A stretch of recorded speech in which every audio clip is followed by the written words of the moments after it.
बीजा पोटी शुद्ध बीजा पोटी फळे रसाळ गोमटी मुखी अमृताची वाणी देवा देहाचे कारणे सर्वांग निर्मळ चित्त जसे गंगाजल तुका मने जाती तापदर्शी विश्रांती विठाला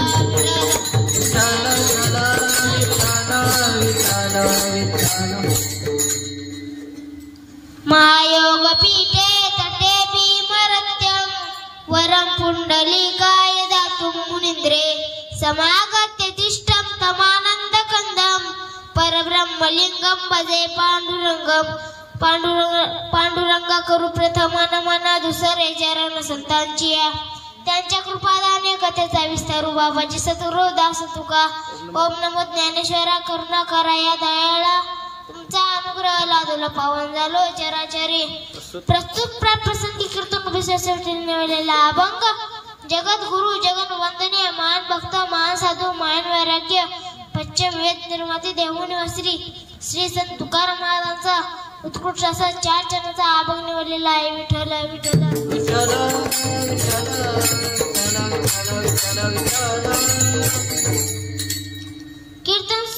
कीर्तन सुरू करण्यापूर्वी थोडासा परिहार द्यावा लागेल तो असा की आज इंद्रनगरची इथं आपली नाथ ब्रह्मा शिक्षण संस्था यामध्ये माझी नवरात्राची कीर्तन रूपी सेवा जे असे 4 म्हणले त्या आमचे राम महाराज चिखले त्यांना साथ देणारे आदित्य महाराज थोरवड जे माझे अध्यक्ष भागवत महाराज माझे गुरुवारी भागवत महाराज फुके जे आता पकवाज वाजवले ते म्हणजे कृष्ण महाराज शिंदे त्यांना साथ देणारे ओंकार महाराज पोटे सर्वांच्या चरणी नमस्कार करतो सेवेला पूर्ण सेवेला विठ्ठला विठ्ठला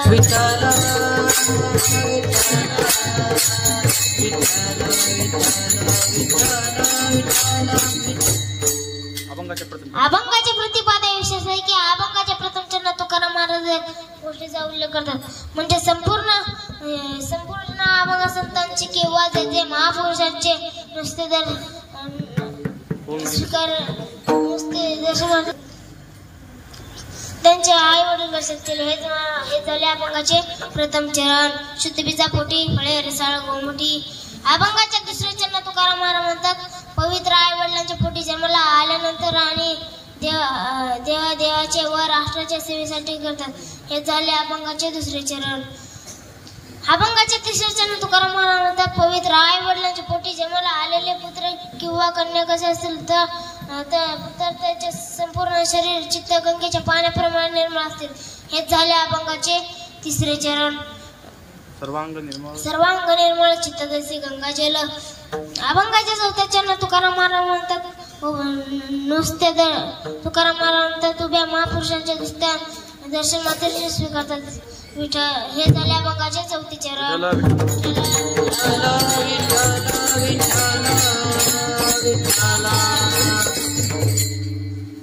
आता अभंगाचा सरळ अर्थ झालेला आहे इथं बसल्यापैकी ज्यांना वाटतं की झोपून घ्यावे त्याने बिंदास झोपा तुम्ही जरी झोपलं तर मी आज तुम्हाला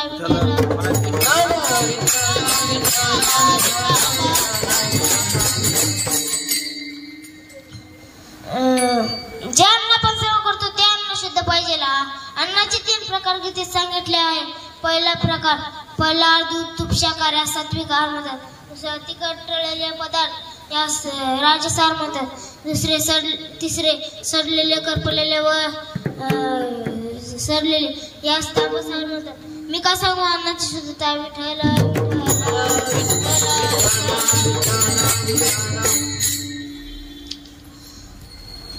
नावशुद्धी मध्ये फक्त परमेश्वराचेच नाव आहे काहींचे नाव आहे गंगाधर आंघोळ करता महिनाभर किंवा नाव आहे रागमारे उंदीर पाहून करा शिरे किंवा नाव आहे शांताबाई पण नाव वाचून करत नाही विठ्ठल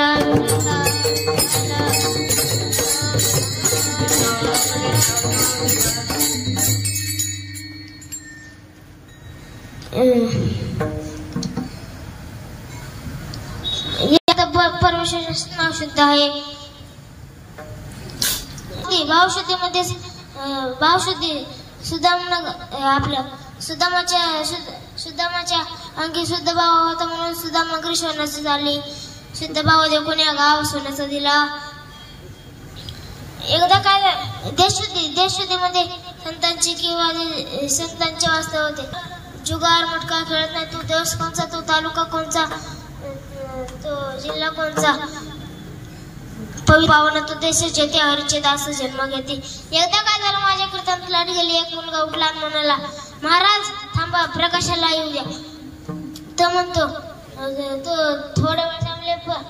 तोच मुलगा परत उठला आणि म्हणाला, महाराज सुरू करा. तो म्हणतो की आलाच नाही. तो मुलगा म्हणतो की प्रकाश आमच्या वायरमॅनचे नाव आहे. विठ्ठल विठ्ठल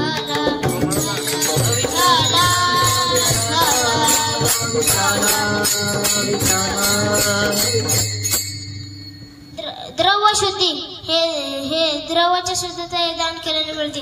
इथं जे बसले त्यांना आपले द्रव्य शुद्ध त्याने सरळ हाताने दान केले पाहिजे. रिकामटेकडे म्हणजे लाखो रुपये खर्च करतात, पण देवाच्या ठिकाणी 1 रुपये खर्च करत नाही. करुणा शुद्ध म्हणून कुठे पैसे वाचवा, कुठे हे करावे. मी तुम्हाला दुसरा सांगतो, त्या आधी भजन करावे.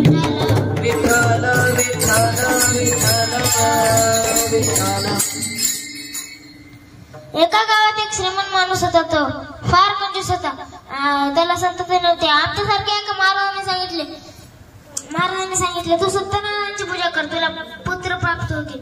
त्याने सत्यनारायणाची पूजा करायला ठरवले. ब्राह्मणभावाला बोलून घेतले. तेव्हा ब्राह्मणभाव म्हणाले, तात्या कीर्तनात एक नारळ कमी पडले. तो तात्या मनातच म्हणाला, उगाच इतका खर्चच पडलं. मग तात्या का आजूबाजूने बाजूच्या दुकानात जातो म्हणतो, किती लावू नारळ? तो म्हणतो की 8 रुपयाला. तो म्हणतो की पाहिजे असलं ना तुम्हाला उस्मानाबादला जावे लागणार. तो हे म्हणतो, मी उस्मानाबादला जाईन, पण तुला काय 8 रुपये देणार नाही. तात्या एसटी पकडून उस्मानाबादला आल्यानंतर त्याने एका किराणा दुकान केला आणि म्हणाला, किती लावणार? तो म्हणतो की 16 रुपयाला. दुकानदार म्हणतो की तात्या म्हणतो की काय कमी नाही का? दुकानदार म्हणतो की कमी पाहिजे असले ना तुम्हाला परभणीला जावे लागणार. तो म्हणतो, तात्या मी परभणीला जाईल, पण तुला काय 16 रुपये देणार नाही. तात्या एसटी पकडून परभणीला आल्यानंतर एका किराणा दुकानात जातो आणि म्हणतो, किती लावणार? तो म्हणतो 14 रुपयाला. तात्या म्हणतो की काही कमी नाही का? दुकानदार म्हणतो, कमी पाहिजे असलं ना तुम्हाला टाकळीला जावं लागणार. तात्या म्हणतो, मी टाकळीला जाईल, पण तुला काय 14 रुपये देणार नाही. तो तात्या एसटी पकडून आला, टाकळीला आला आणि दुकानात गेला. तो म्हणतो, किती लावणार? दुकानदार म्हणतो की 8 रुपयाला. तात्या म्हणतो, काही कमी नाही का? तुम्हाला दुकानदार म्हणतो, तुम्हाला फुकटच मिळेल जावे लागणार. तात्या एसटी पकडून कोकणात आल्यानंतर त्याला फुकटच पाहिजे होते ना. कोकणात उंच नारळाचे झाड होते. तेव्हा तात्या एका नारळाच्या झाडावर चढला आणि एका नारळाला अटकला. तिकडून त्याचे नशीब चांगले होते. तिकडून एक उंटवाले बाबा आले. तात्या आवाज येतो, ओ उंटवाले बाबा मला वाचवा. तो म्हणतो की तुम्हाला काय द्यायची? तो म्हणतो की मी तुला 5000 रुपये देतो, पण मला वाचव. उंटवाले बाबा त्याचा उंट खाली ठेवतो आणि म्हणतो, उंटावर चढून पाय पकडू लागतो. तो म्हणतो की तात्या तुमचे पाय माझ्या हातात येत नाही. तर म्हणतो की मी तुम्हाला 5000 रुपये द्यायचे ना, तुम्ही अशी उडी मारा. माझे पाय तुमच्या हातात झाले पाहिजे. त्याने अशी उडी मारली. त्याच्या हातात तात्याचे पाय आले.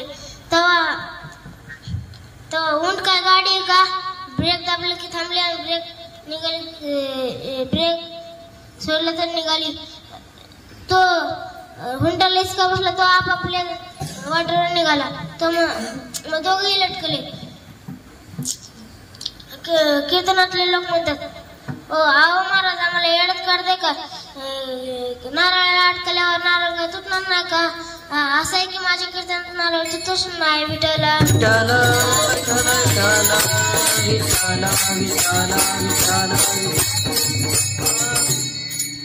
आसमान से गिरे और खजूर में अटके.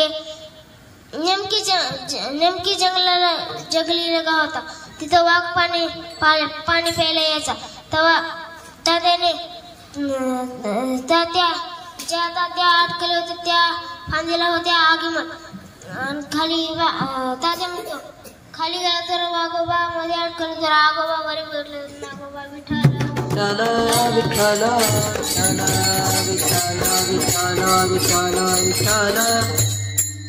आता किती रुपयाला पडले हो सत्यनारायणाची पूजा? तुकाराम महाराज म्हणतात, जे जे वीर झाले ते साधू संत झाले त्यांचे आई वडील कसे असते तेच महाराज अभंगाच्या प्रथम चरण सांगतात. शुद्ध बीजा पोटी, शुद्ध बीजा पोटी, शुद्ध बीजा पोटी, शुद्ध बीजा पोटी, बीजा पोटी, शुद्ध बीजा पोटी, शुद्ध बीजा पोटी,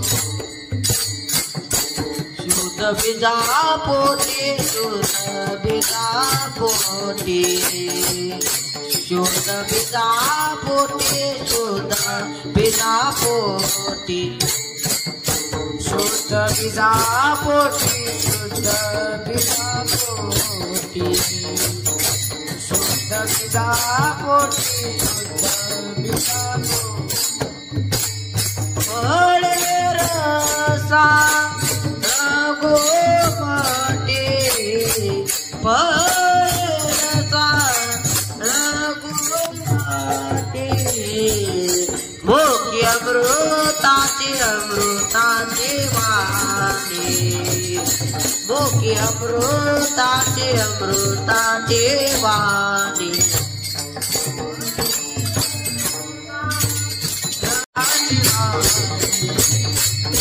भोगी अमृताची अमृताची वाणी.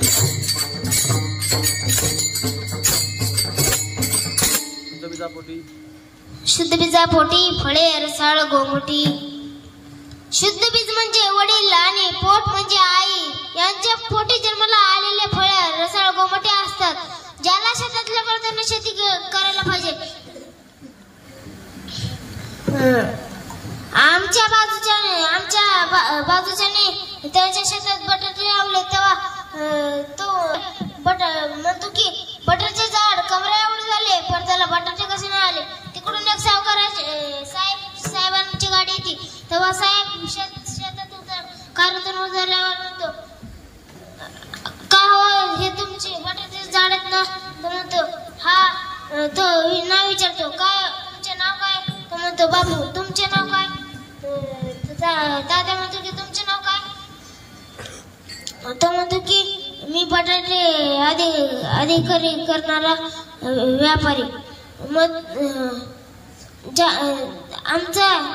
आमचं त्याला कळतं, तुझा जरी अक्का जीव हे मातीत गेला ना तुला काय कळणार नाही. विठ्ठला विठ्ठल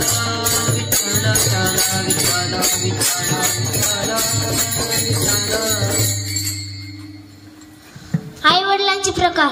आई वडील वाईट, मुले वाईट. आई वडील चांगले, मुले वाईट. आई वडील चांगले, मुले वाईट. आई वडील चांगले, मुलेही चांगले. आई वडील वाईट, मुले वाईट. एखाद्याचे आई वडील चोरटे नालायक असतील तर त्यांच्या पोटी जन्माला आलेले मुले कसे असतील? मी तुम्हाला एक दृष्टांत सांगतो. उन्हाळ्याचे दिवस होते. आंब्याला मोहर लागलेला. तेव्हा एक मुलगा आंबे चोरू लागला. दूरूनच एक शेतकऱ्यांनी पाहिले आणि त्याच्या जवळ गेला. म्हणाला, चल तुझ्या बापाकडे, चल तुझ्या बापाकडे. तो म्हणतो, जास्त कटकट लावायची नाही. ज्या मी फांद्यावर बसलो त्याच्या वरच्या फांद्यावर माझे वडील बसलेत. विठ्ठला विठ्ठला. विठ्ठल विठ्ठल विठ्ठल. मी तुम्हाला अजून एक गोष्ट सांगतो. तो असा की गरिबीची परिस्थिती असल्यामुळे त्यांनी आपले एक 12 वर्षाचा मुलगा होता आणि एक 14 वर्षाचा, त्याने आपल्या 12 वर्षाच्या मुलाला पाठवले. जा रे बाळा, सावकार काका कुड 100 रुपये. बाळा जातो आणि म्हणतो की सावकार काका सावकार काका. सावकार काका बाहेर आल्यावर म्हणतो की सावकार काका बाहेर आल्यावर बाळा इतकं जोरात हसू लागतो, इतकं जोरात हसू लागतो. तो म्हणतो की काय झालं रे? तो म्हणतो की तुम्ही इतके जाडेत, तुम्ही जर मिळाले तर तुम्हाला चौकटीच्या बाहेरून कसे काढायचे? सावकार काकाला राग आला, त्याने 2 कानाखाली लावले. मग आतल्या खोलीत कोंडून ठेवले. मग 1 तास झाला, 2 तास झालं. मग त्याच्या बापाला आणि त्याच्या 14 वर्षाच्या मुलाला तक्रार झाली. मग तो आपल्या 14 वर्षाच्या मुलाला पाठवतो. जा रे चिम्या, सावकार काकाकडून 100 रुपये आण आणि तुझ्या लहान भावाला पण आण. चिम्या जातो आणि म्हणतो सावकार काका. सावकार काका बाहेर आल्यावर चिमणी जोरात हसू लागतो. तो म्हणतो की सावकार काका म्हणतो की तू का हसता रे चिमण्या? तो म्हणतो की तुम्ही इतके म्हणतो की माझा लहान भाऊ कुठे? तो म्हणतो की तुझा लहान भाऊ म्हणतो की तुम्ही जरी इतके जाडे तुम्ही जरी मेले तर तुम्हाला चौकटीच्या बाहेर कसे काढायचे? तर चिमणी म्हणतो सोपे, तुमचे बारीक तुकडे करायचे आणि तुम्हाला चौकटीच्या बाहेर काढायचे. बाबाला तक्रार झाली. 1 तास झाला, 2 तास झाले. तो त्याचा स्वतः बाप जातो आणि म्हणतो की का हो माझे 2 मुले आले ते कुठे आहेत? तो म्हणतो की तुमचा पहिला मुलगा म्हणतो की तुम्ही जरी मेला तर तुम्हाला चौकटीच्या बाहेरून कसे काढायचे? दुसरा म्हणतो की सोपे, तुमचे बारीक तुकडे करायचे आणि तुम्हाला चौकटीच्या बाहेरून काढायचे. मग त्याचा बाप म्हणतो की ते नाले की ते मूर्ख आहे, त्यांच्या नादी नका लावू. आपलं रॉकेला आणायचं, तुमच्या घरात टाकायचं, तुमच्या घरात सांगायचं तुम्ही स्वाहा विठ्ठल विठ्ठल विठ्ठल विठ्ठल विठ्ठल विठ्ठल. मी सांगतो तो कसे आहे की एका प्रधानजीचे पोट दुखू लागले. त्याने आपल्या शिपायांना बोलवले आणि म्हणाले की शिपायांना बोलवले आणि म्हणाले की एका राजाचे पोट दुखू लागले. त्याने आपल्या शिपायांना बोलवले आणि आज्ञा की जिवंत कावळा लागत आहे. तर शिपायांना बोलून घेतले आणि म्हणाले शिपाई गेले कावळा आणायला. तेव्हा एका नदीत एक आंधळा आंघोळ करू लागला. तेव्हा त्या आंधळाने सरळ रीतीने असे टाळी वाजवली, त्याच्या हातात कावळा आला. मग तो म्हणतो की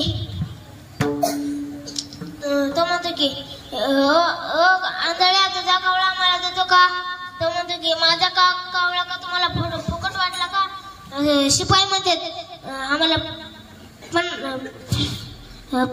5,000 देतो का? तो म्हणतो नाही जमणार. तेव्हा तो म्हणतो की 5 लाखाला जमणार का?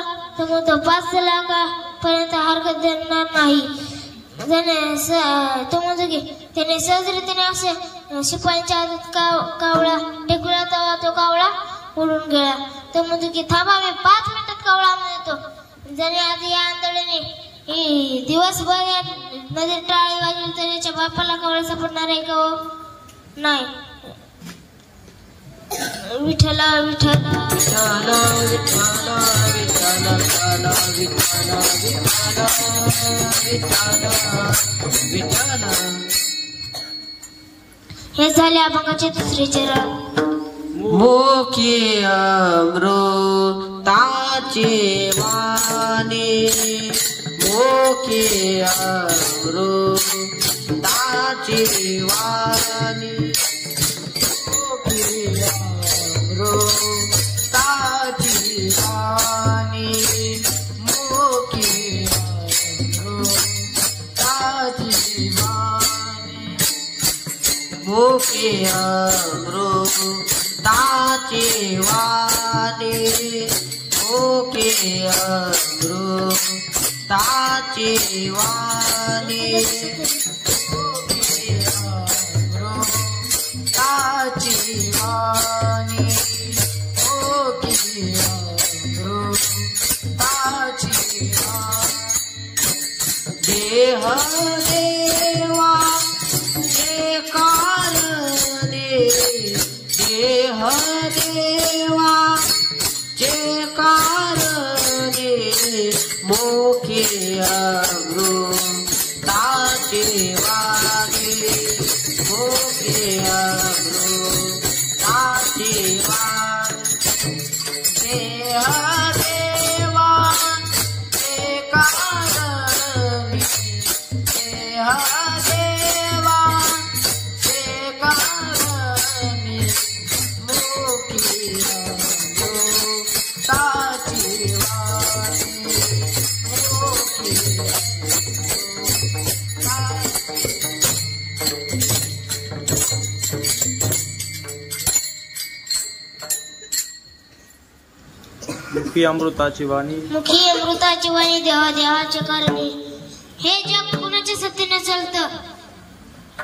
कोण बोलावितो हरिवीना कोण बोलावितो हरिवीना कोण बोलावितो हरिवीना कोण बोलावितो हरिवीना ओ चाले हे शरीर कोणाची आसते चाले हे शरीर कोणाची आसते चाले हे शरीर कोणाची आसते चाले हे शरीर कोणाची आसते कोण बोलावितो हरिवीना कोण बोलावितो हरि ओ कोण बोलावितो हरिवीना कोण बोलावितो हरिवीना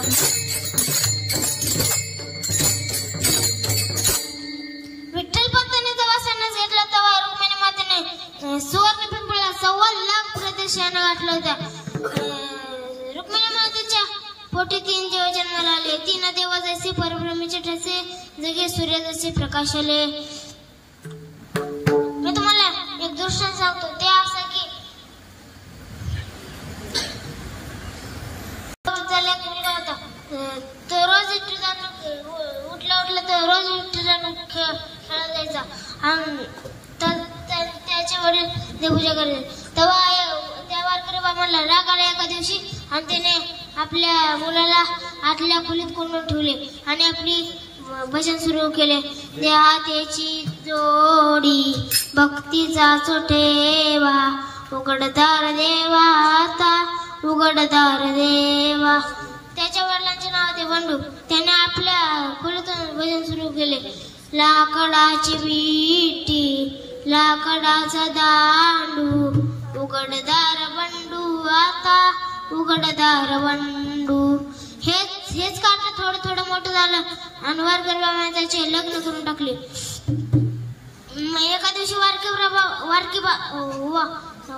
बाबांना वारीला जायचे होते. तेव्हा तो म्हणतो की काय रे बाळ्या तू महिनाभर देवपूजा करणार का? बाळ्या म्हणतो तुम्ही बिंदास जा बाबा मी करतो. त्याने बाळा सकाळ झाली त्याची आई उठवली आणि म्हणाली देवपूजा कर. तो बाळ्या काय करतो बाटली आणतो सगळे देव त्या बाटलीत भरतो आणि गावच्या विहिरीवर जातो आणि विहिरीवर गेला त्याने डायरेक्ट विहिरीच मारली आणि जे जे हलकी देव होते ते वरी तरंगले जे जे जड होते ते बाटलीत राहिले. मग त्याने तसंच तो बाटली घरी आला आणि म्हणाला ते देव तसंच ठेवले आणि त्याची आई म्हणते काय रे बाळा देवाला लग्न का लावला आणि बाकीचे देव कुठे? बाळा म्हणतो की आई बाकीच्या देवाने गावच्या विहिरीत आत्महत्या केली म्हणून या देवाने सुद्धा पाळले. विठ्ठल विठ्ठल विठ्ठल विठ्ठल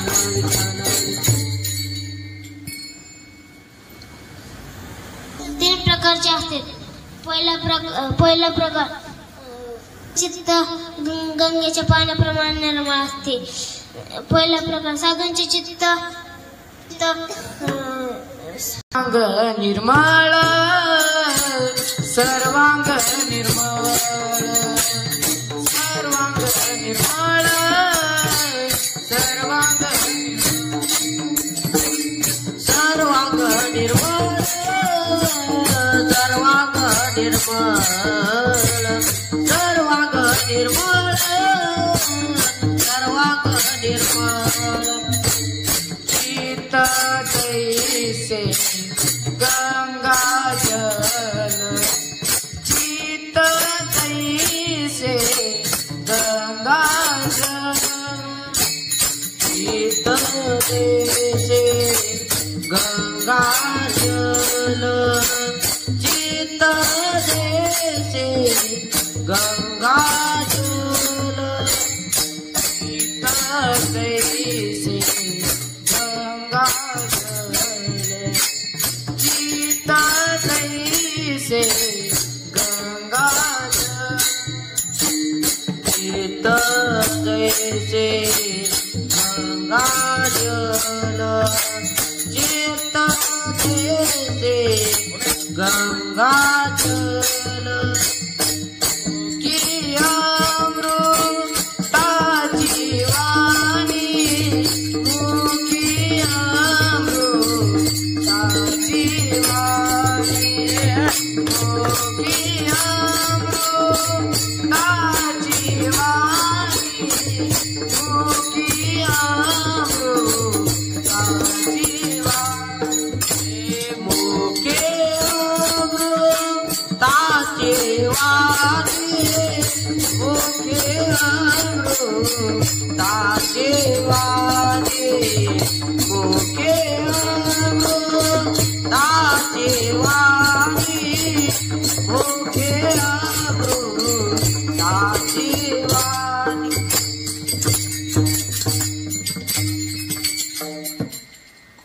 आठवा तो प्रसंग माझ्या राजसंग झालेला. 23 किल्ले मुघलांच्या स्वार्थी केलेले होते. त्यांच्या संग 10 वर्षाचे संभाजी महाराज सप्ते होते. मुलांना चांगले वळण लावा. एका कारच्याने काय केलं, बुधवारच्या बाजारातून एक जीप गाडी आणलं आणि आपल्या बस स्टँडला लावलं आणि म्हणालं, ज्या ज्या हरामखोराला बसायचं त्याने बसून घ्या, ज्या ज्या हरामखोराला उतरायचं त्याने उतरून घ्या. तेव्हा त्याच्या बापाने 3 वेळा झालं. त्याच्या बापाने काय केलं, त्याला असला आणलं त्याची गाडी पुण्याला आणि तो मुंबईला. मग त्याने त्या कारणाने गाडी शोधून आणली आणि परत बस स्टँडला ठेवली आणि म्हणाला, ज्या ज्या हरामखोराला बसून घ्या, ज्या ज्या हरामखोराला उतरायचं त्याने उतरून घ्या. विठ्ठल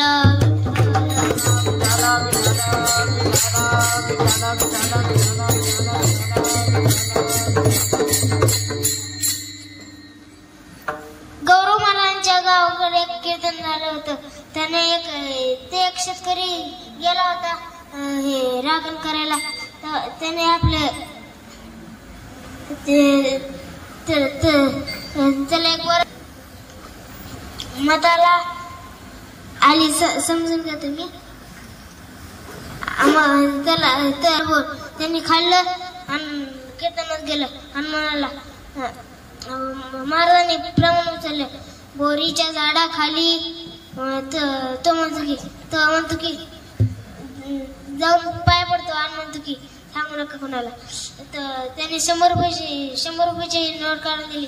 म्हणतो परत महाराजांनी स्वर लावला, बोरीच्या झाडाखाली. तो म्हणतो परत 200 रुपये दिले. म्हणतो महाराजांनी अजून स्वर लावला, बोरीच्या झाडाखाली.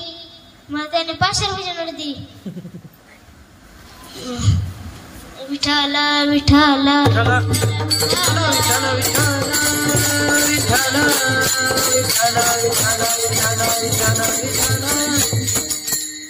हे झाले अभंगाचे 4 चरण. सर्व तुका म्हणे जाते तुका म्हणे जाते तुका म्हणे जाते तुका म्हणे जाते तुका म्हणे जाते तुका म्हणे जाते तुका म्हणे जाते तुका म्हणे जाते तुका म्हणे जाते तुका म्हणे जाते राधे दुगा मने राधे दुगा मने राधे आप दर्शन नवे शांती आप दर्शन विश्रांती मुखे अमृताची अमृताची वाणी मुखे अमृताची अमृताची वाणी ताप दर्शन नवी शांती ताप दर्शन नवी शांती मुखे अमृताची वाणी अमृताची वाणी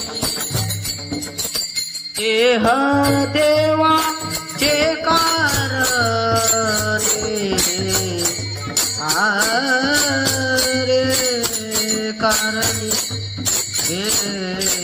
देह देवा ते कारणी मुखे अमृताची अमृताची वाणी मुखे अमृताची अमृताची वाणी